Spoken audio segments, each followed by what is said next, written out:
पूजा का माथा बुखार से तप रहा था। वैसे तो उसे कुछ भी खाने का मन नहीं कर रहा था, लेकिन उसने सोचा कि थोड़ा नाश्ता कर लेती हूँ तो जल्दी से दवाई ले लूँगी। लेकिन जैसे ही उसने खाने का निवाला अपने मुंह में डालना चाहा, वैसे ही उसकी ननद गुस्से में अपनी प्लेट डाइनिंग टेबल पर पटकते हुए बोली, भाभी यह क्या ढोकला बनाया है? नाश्ते में मुझे यह सब नहीं खाना। मेरे लिए पनीर के पराठे बनाओ आप। पूजा हैरानी से बोली, दीदी मेरी तबीयत ठीक नहीं है। कल ही मैं डॉक्टर से दिखाकर आई हूँ। आज भी इतने बुखार में मैंने सुबह सवेरे सबके लिए गर्मा गर्म नाश्ता बना दिया। इतना काफ़ी नहीं है क्या? आपको अगर पनीर के पराठे खाने का मन है तो आप खुद से बना लो। इतनी बड़ी तो हो ही गई हो आप, पनीर के पराठे तो बना ही सकती हो। उसकी ननद काजल ने उसके आगे से नाश्ते की प्लेट खींचते हुए कहा, जब तक आप मेरे लिए पनीर के पराठे नहीं बनाओगी, आपको भी नाश्ता नहीं करने दूंगी मैं। यहाँ पर आपकी ननद भूखी बैठी हुई है और आपको अपने ही पेट की पड़ी है। अरे माना कि मैं बड़ी हो गई हूँ, लेकिन इस घर में मैं सबसे छोटी हूँ और मैं घर का कोई काम नहीं करूँगी। पूजा गुस्से से बोली, अब तुम्हारी शादी की उम्र हो गई है, ससुराल में भी तुम यही सब करोगी क्या? काजल का चेहरा गुस्से से तमतमा उठा और वह कहने लगी कि मेरे घर में आप मुझ पर उंगली नहीं उठा सकती। ससुराल जाने के बाद तो मुझे काम करना ही पड़ेगा, कम से कम जब तक मैं मायके में हूँ तब तक तो आप मुझे कुछ नहीं कह सकती। उन दोनों की बहस की आवाज़ सुनकर कमरे के भीतर नाश्ता कर रही कांता जी कमरे से बाहर आई और अपनी बहू को डांटते हुए बोली, बहू अगर मेरी बेटी को पनीर के पराठे खाने का मन कर रहा है तो तुम बना क्यों नहीं देती हो? पहले मेरी बेटी को पनीर के पराठे बनाकर खिला दो, उसके बाद तुम नाश्ता कर लेना। पूजा की आंखों में आंसू उतर आए। वह कहने लगी, माँ जी जब मैं मायके में थी और मेरी तबीयत खराब होती थी ना, तो माँ सबसे पहले मुझे खिलाकर दवाई खिला देती थी, और यहाँ पर तो सारा काम मुझे खुद ही करना पड़ता है। फिर भी मुझे नाश्ता नहीं करने दिया जा रहा। अगर दीदी को कुछ अलग से खाने का मन है तो क्या वह खुद नहीं बना सकती हैं? उसकी सास गुस्से में बोली, नहीं मेरी बेटी कुछ नहीं बनाएगी। अरे वह मेरी लाडली बेटी है, उसे कुछ करने की ज़रूरत नहीं है, उसके सारे काम तुम्हें ही करने होंगे। पूजा दुखी होते हुए बोली, मम्मी जी आपको अच्छे से पता है कि मुझे डेंगू हुआ है। डॉक्टर ने वैसे तो मुझे आराम करने के लिए कहा है, फिर भी मैं अपने परिवार के लिए काम तो कर ही रही हूँ। अब इसमें ननद जी के इतने नखरे दिखाएंगी तो कैसे काम चलेगा? वैसे तो जब मेरी तबीयत ठीक रहती है तो मैं इनके कहने पर सब कुछ बना ही देती हूँ ना, फिर यह मेरी परेशानी को क्यों नहीं समझ सकती? उसकी सास गुस्से में कहने लगी, देखो बहू ज़्यादा ज़ुबान तो चलाओ ही मत, यह मेरा घर है, इस घर में कौन क्या काम करेगा वह मैं देखूंगी। तुम्हें ज़्यादा दिमाग चलाने की ज़रूरत नहीं है, चुपचाप पनीर के पराठे बनाओ और नाश्ता कर लो। पूजा डाइनिंग टेबल से उठ खड़ी हुई और अपनी नाश्ते की प्लेट लेकर अपने कमरे में जाती हुई बोली, नहीं मम्मी जी मैं नाश्ता करके पहले दवाई खाऊंगी। दीदी को अगर ढोकला खाना है तो खा ले, नहीं खाना है तो वह देख लें कि उन्हें नाश्ते में क्या करना है। फिर वह अपने कमरे में जाकर नाश्ता करने लगी। एक एक निवाला मुंह में ढकेलते हुए उसे बहुत रोना आ रहा था, क्योंकि बाहर उसकी सास और ननद उसे खूब ज़ोर ज़ोर से कोसे जा रही थी। उसका पति सूरज ऑफिस के लिए निकल चुका था और ससुर जी भी ऑफिस जा चुके थे। घर के मर्दों के पीछे यह लोग बहू का क्या हाल कर रही थी, यह सोच सोच कर उसे बड़ा रोना आ रहा था।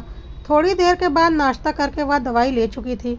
दवाई लेकर वह लेटने लगी, लेकिन बाहर उसकी सास और ननद उसे कुछ न कुछ सुनाए ही जा रही थी, तो उसे जरा भी आराम नहीं मिल रहा था। आखिरकार जब उससे सहन नहीं हुआ तो उसने अपनी माँ को कॉल करके सब कुछ बता दिया। तो उसकी माँ कहने लगी, देख बेटा अगर तेरी तबीयत ख़राब है और वहाँ तुझे आराम नहीं मिल रहा तो तू कुछ दिनों के लिए मायके चली आ। तू कहे तो मैं दामाद जी से फ़ोन पर बात कर लेती हूँ। पूजा कहने लगी, नहीं माँ सूरज को मैं ही फ़ोन करके बता देती हूँ और मायके चली आती हूँ।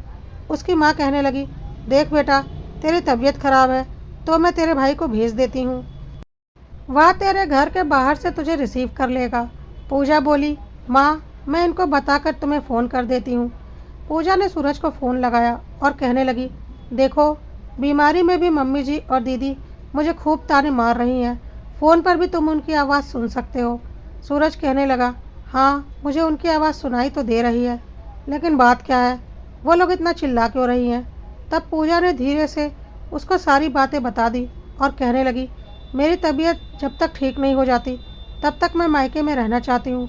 तो सूरज कहने लगा, ठीक है, मैं घर आता हूँ और तुम्हें मायके पहुँचा देता हूँ। पूजा कहने लगी, नहीं, माँ ने कहा है कि वह भाई को भेज देंगी। लेकिन सूरज कहने लगा, नहीं, मैं घर आता हूँ। तुम अपने थोड़े कपड़े और ज़रूरत का सामान पैक कर लो। पूजा ने अपना सामान और कपड़े पैक कर लिए। सूरज घर आया तो अभी भी उसकी माँ और बहन उसकी बीवी को कुछ कुछ सुनाई ही जा रही थी।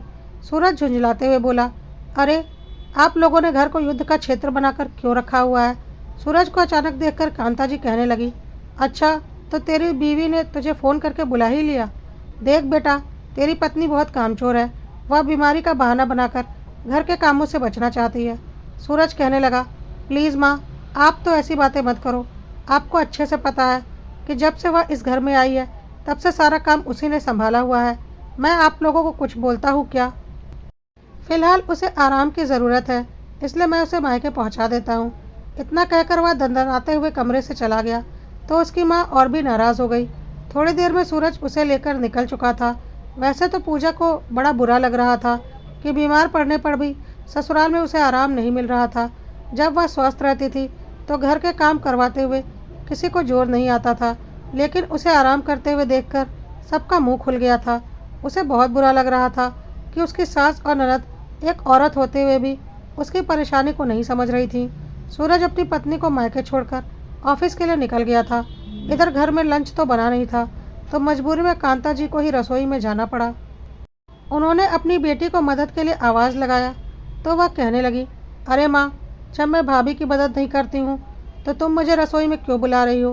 कांता जी मन मारकर खाना बनाने लगी। उन्होंने जल्दी से दाल चावल और बैगन का भरता बना लिया था। बैगन का भरता देखते ही काजल नाक मुंह बनाते हुए बोली, अरे माँ, यह बैगन का भरता क्यों बना लिया? कोई चटपटी सी सब्ज़ी बना लेती। कांता जी उसे घूरते हुए बोली, चुपचाप जो बना है खा ले। मैं तेरी भाभी नहीं हूँ जो तेरे नखरे उठाऊंगी। काजल नाराज़ हो गई और उसने बैगन का भरता दूर सरकाते हुए कहा, कोई बात नहीं, मैं अचार से खा लूँगी। इतना कहकर वह आम का अचार निकाल कर खाने लगी। लेकिन अब वह माँ से थोड़ी नाराज़ दिखाई दे रही थी। शाम को भी कांता जी को अकेले ही खाना बनाना पड़ा। वह अपने पति से बहू की शिकायत भी नहीं कर पा रही थी, क्योंकि उन्हें डर लग रहा था कि पति उन्हें ही डांटेंगी कि बहू की बीमारी में तुम लोग ने उसे आराम भी नहीं करने दिया। खैर, बहू को घर गए हुए 1 सप्ताह से ऊपर हो चुके थे। काम कर कर के कांता जी की हालत अब खराब हो चुकी थी, क्योंकि बहू के आने के बाद से उन्होंने कोई काम किया ही नहीं था। इधर वो देख रही थी कि काजल घर का कोई काम तो करती नहीं है, उल्टा हर चीज़ में नखरे दिखाती रहती है। एक दिन कांता जी की कमर में बहुत तेज़ दर्द हो रहा था, तो उन्होंने अपनी बेटी से कहा कि तुम ज़रा आटा गूँथ दो, मैं रोटियां सेक दूंगी। तो काजल ने इनकार कर दिया और बोलने लगी, नहीं माँ, मेरे नाखून खराब हो जाएंगे, मैं आटा नहीं गूँथने वाली। तब उसकी माँ गुस्से में बोली, देख बेटा, तू अपनी भाभी की मदद नहीं करती थी तो ना सही, कम से कम मेरी मदद तो कर दिया कर। अब काजल को तो हर काम में इनकार करने की आदत हो गई थी, तो वह कहने लगी, नहीं माँ, मैं काम नहीं करूँगी, कल को ससुराल जाकर भी मुझे काम ही करना पड़ेगा ना। तो उसकी माँ गुस्से में कहने लगी कि अगर तू यहाँ काम नहीं कर रही है तो ससुराल में भी तुझे गालियाँ ही खाने को मिलेंगी, क्योंकि वहाँ पर भी तू कामचोरी ही दिखाएगी। मेरी बहू कितनी अच्छी है, हर काम फुर्ती से करती है, लेकिन मैं ही पागल थी जो तेरे चक्कर में उसे सुनाती रहती थी। अगर वह बीमार ना पड़ी रहती तो अभी भी सारे काम वह हंसी खुशी कर रही होती। एक तू है कि माँ की तकलीफ़ में भी माँ की मदद नहीं कर रही। मैं ही पागल थी जो गलत का साथ दे रही थी। इतना कहकर वह रोने लगी। तभी उनके पति केशव जी रसोई में आए और गुस्से में चिल्लाते हुए कहने लगे कि जब बहू बीमार रहती थी तब तुम लोग उससे ही काम करवाना चाहती थी। आज अपनी तकलीफ़ तुम्हें समझ में आ रही है ना कि तुमने अपनी बेटी को कितना सिर चढ़ाकर रखा हुआ है। फिर काजल को डांटते हुए बोले कि चुपचाप अपनी माँ की मदद करो, और जब बहू घर वापस आ जाएगी तब मैं उम्मीद करता हूँ कि तुम दोनों उसकी भी मदद ज़रूर करोगी। फिर अपनी बेटी को गुस्से से देखते हुए बोले, कल को तुम्हारी शादी होगी, तुम्हारे ससुराल वाले भी सारा काम तुम पर ही डाल देंगे। तुम्हें बीमारी में भी कोई तुम्हारी मदद नहीं करेगा तो तुम्हें अच्छा लगेगा क्या? पिता की फटकार सुनकर काजल चुपचाप आटा निकालकर आटा गूँथने लगी। कांता जी ने भी तय कर लिया था कि बहू के आने के बाद अब वह सारा काम उस पर नहीं डालेंगी और ना ही बेटी की गलत बातों में उसका साथ देंगी, क्योंकि आज उन्हें अपनी बेटी की गलती पर उसे शह देने का खामियाजा भुगतना पड़ रहा था। और उन्हें समझ में आ गया था कि उनके इस स्वभाव की वजह से उनकी बेटी नकचढ़ी और बदतमीज़ होती जा रही है। और वह ससुराल में कभी बनाकर नहीं रख पाएगी। उसकी शादी के बाद भी उसे बहुत दिक्कतें होंगी, जिसकी वजह से मायके वालों को भी दिक्कत होगी और वह पूजा जैसी बहू तो कभी बन ही नहीं पाएगी। आज उन्हें अपने बहू की कीमत समझ में आ चुकी थी और यह भी समझ में आ चुका था कि बहू की माँ ने उसे कितने अच्छे संस्कार दिए हैं, लेकिन इन लोगों ने कभी उसकी कद्र नहीं की। आज उन्हें अपने बहू की कद्र समझ में आ रही थी और वह ईश्वर से मना रही थी कि उनकी बहू जल्द से जल्द स्वस्थ हो जाए और उनकी बेटी को भी ईश्वर थोड़ी सद्बुद्धि दे। साथ ही साथ अब वह बेटी को सुधारने की भी ठान चुकी थी, वरना उसका भविष्य अंधकार में जाना तय था।